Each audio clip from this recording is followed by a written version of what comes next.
What's up, guys? Welcome back to the channel. So today we are going to discuss budget builds and why people choose LS engines. I'm currently building a 5.3 LS right here for a turbo application. I'm going to go through the processes of why people choose the LS platform and for a budget build, why it makes such a good platform to start with. So let's get into it. All right, guys, so here is the engine I'm building for a customer for a turbocharged application. Here is turbo. So anyway, the reason why guys are choosing LS platform for budget building, and especially these turbo applications, because these motors make a lot of power under boost. So these LS engines are plentiful, right? You can find this little 5.3, a little 4.8, even like the LQ9, the LQ4 LS engines. They're pretty plentiful and they're fairly inexpensive. And I've noticed that a lot of guys are, especially these boosted guys, they're using the stock cast aluminum heads. They don't even port these bad boys with the cathedral ports and stuff like that. So the first thing I want to say about this LS engine is that the reason why people are flocking to these things is for this reason right here. Skirted block. Okay, so you got a skirted block, which means the crankshaft is right here. The crankshaft is completely surrounded by metal on all sides. It has 4 bolts that tie it in here, and then it has bolts that tie it in here, making it 6-bolt main. These crankshafts, I mean, I know guys who are making easy 1,000 horsepower on stock crankshafts. This motor itself, it comes, and it also comes with a built-in windage tray. So you got a nice windage tray to kind of help cut some of that oil off the bottom of the crankshaft to help the process and everything of it spinning around at a higher RPM. I mean, that's what you would find on most any other race application. So these engines are, like I said, 6-bolt main cap. The crankshafts, the stock crankshafts I know are that I've seen have held 1,000 horsepower. Also, I'd like to show you, but I can't really show you right now because I've already buttoned this one up. But these crankshafts on the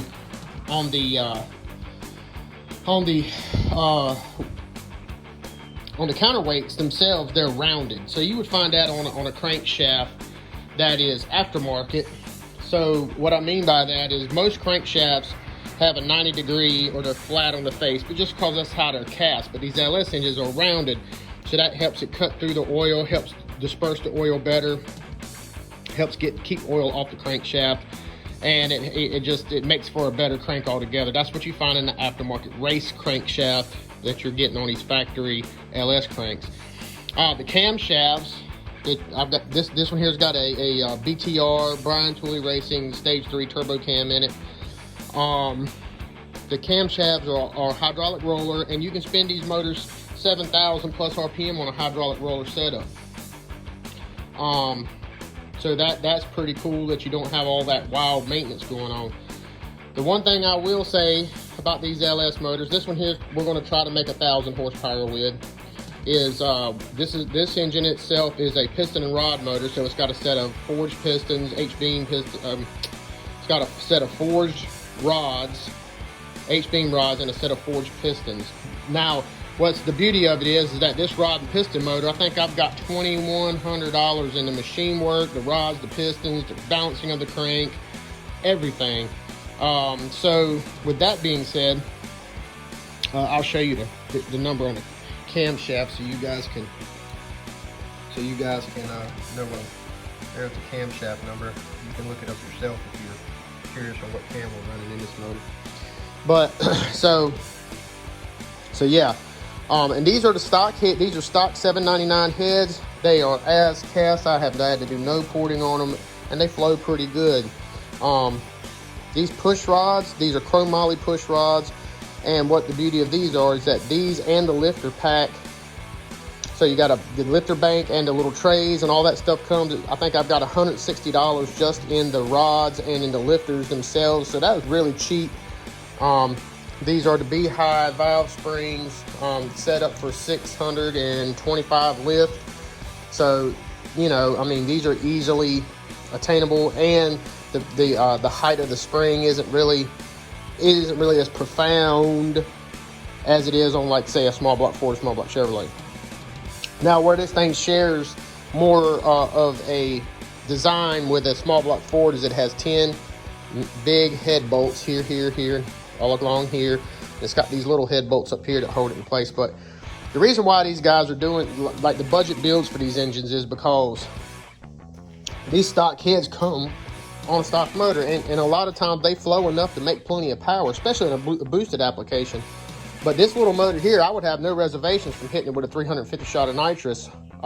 Put one of those carbureted intakes on it, put a carburetor on it, put a plate on it, and hit it with 350. I wouldn't even sweat it.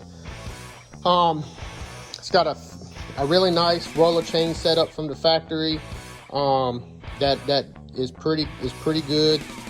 The water pumps are kind of set up more or less like a small block Ford, really, but they work very well.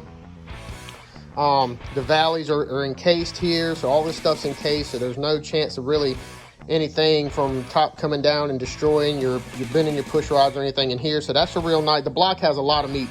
So the block is what I'm getting at. So the block and the crank setups on these motors are very, very stout. They have a lot of possibilities to be able to put a bunch of power with a stock block and crank and the stock heads, and you really ain't got to do a whole lot. So when I'm saying that a budget build LS engine, you know, you really don't have to buy heads, because the heads are pretty damn good for the factory. You don't have to buy a crankshaft, you know, unless you're doing some really wild stuff. You don't have to buy a block. The block can handle 1,000 horsepower.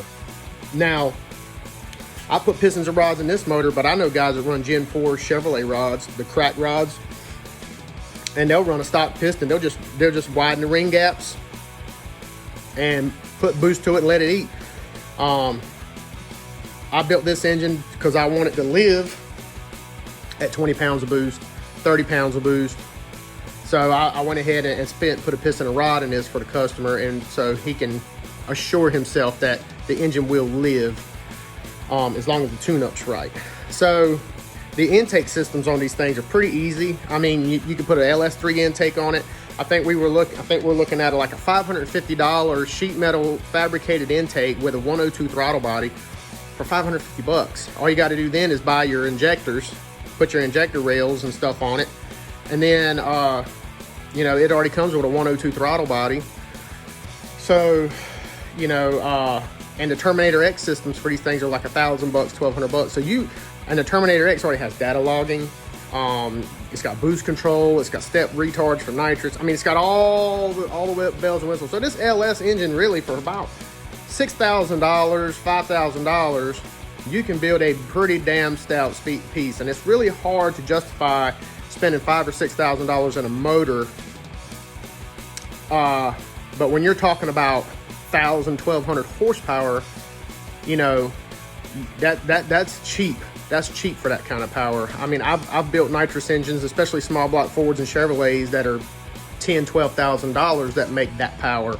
1,200. Now, I have built a small block Ford that made 900 horsepower, just the motor. Then we sprayed another 500 on top of it. But you're talking about a $15,000 motor, you know, with Yates heads and all this stuff on it. So these LS engines really are a very good budget-friendly setup. And what I like, and guys, what I like is the fact that it's got a factory rocker setup. So you bolt the rockers into here, you set them up here, you torque them 22 foot-pounds, and they're a done deal. And they're almost like a trunnion bearing kind of. They're a trunnion bearing kind of setup, where they're not just floating, but they actually have a nice, like, trunnion setup like this, kind of like what you would get in a needle bearing rocker. So if you had a rocker that's aftermarket, like, you know, most race cars do, they have a rocker similar to this, right? But inside of here is a needle bearing setup, which this here is going to hold up fine. And so these engines really do have a bunch of benefits for you know, stock block classes, you know, and for, like I said, for $5,000 or $6,000, you're making 1,000 horsepower. That's dirt cheap, especially when you're talking about putting the boost to it. I mean, guys are out here running I got street cars out here, LS based engines, and they're running 550s, 560s, and driving it to Walmart, you know, driving it to the Dairy Queen. I mean, that's a pretty damn sweet setup. And then you don't have to contend with big distributor hats. It's got the coil pack set up on the side from the factory. That's pretty sweet. So also, guys, I'll be doing a video on Coyote engines too, because Coyote engines are about the same deal. You don't really have to put a bunch of parts in a Coyote Ford to make it run either. But these LSs, man, they've come a long way with the technology, especially with like the fuel injection systems and the management systems you can put on these things for fairly cheap. The factory balancers do very well. I mean, guys are they're making things happen with these LSs, man. And they're not the most complicated engine to build. The only thing I don't really like, that I wish that they were more of like the old school, was the torque values on some of this stuff. When you're torquing the mains, at a specific foot-pound, and then you're doing rotation by degrees to torque them in, kind of like you would on an Oliver rod setup. It's the same thing with these heads. You know, these head studs here, you have to torque them at like, I think it's 22 foot-pounds the first pass. Then the second pass is 90 degrees from that point, and then the third pass is 90 degrees from that point. And I think up here it's 22 foot-pounds, then 90 degrees, and then it's 50 degrees. So if you don't have a torque wrench that reads in degrees and foot-pounds, you're going to kind of be in a mess. Now, the torque wrench I use, guys, is this Craftsman torque wrench right here, and it does really well. I think it was like 200, 220, something of that range. So that does the job and gets this done.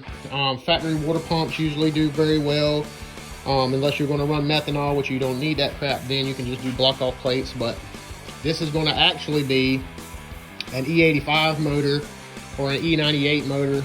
It's going to depend on the customer, how much they really want to invest in the fuel management systems and the fuel systems on this vehicle.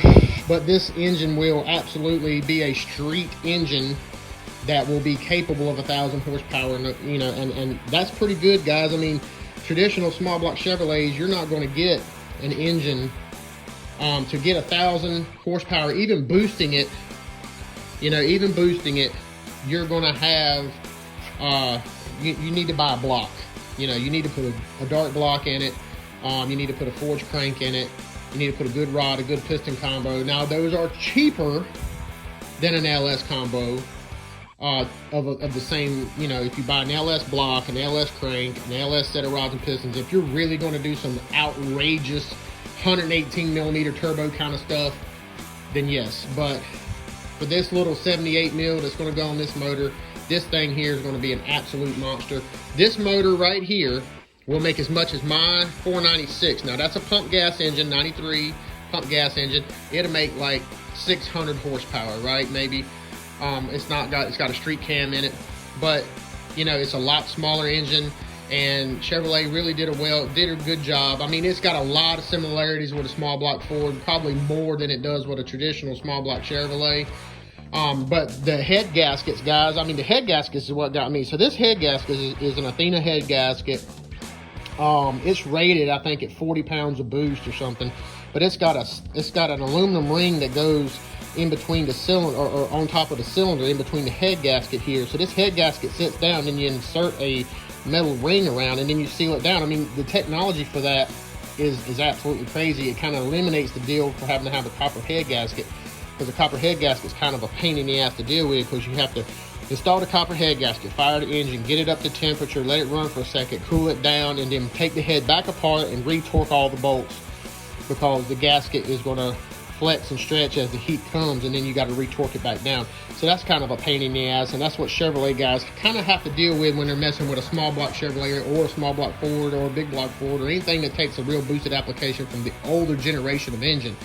But these and the Coyote engines will take boost.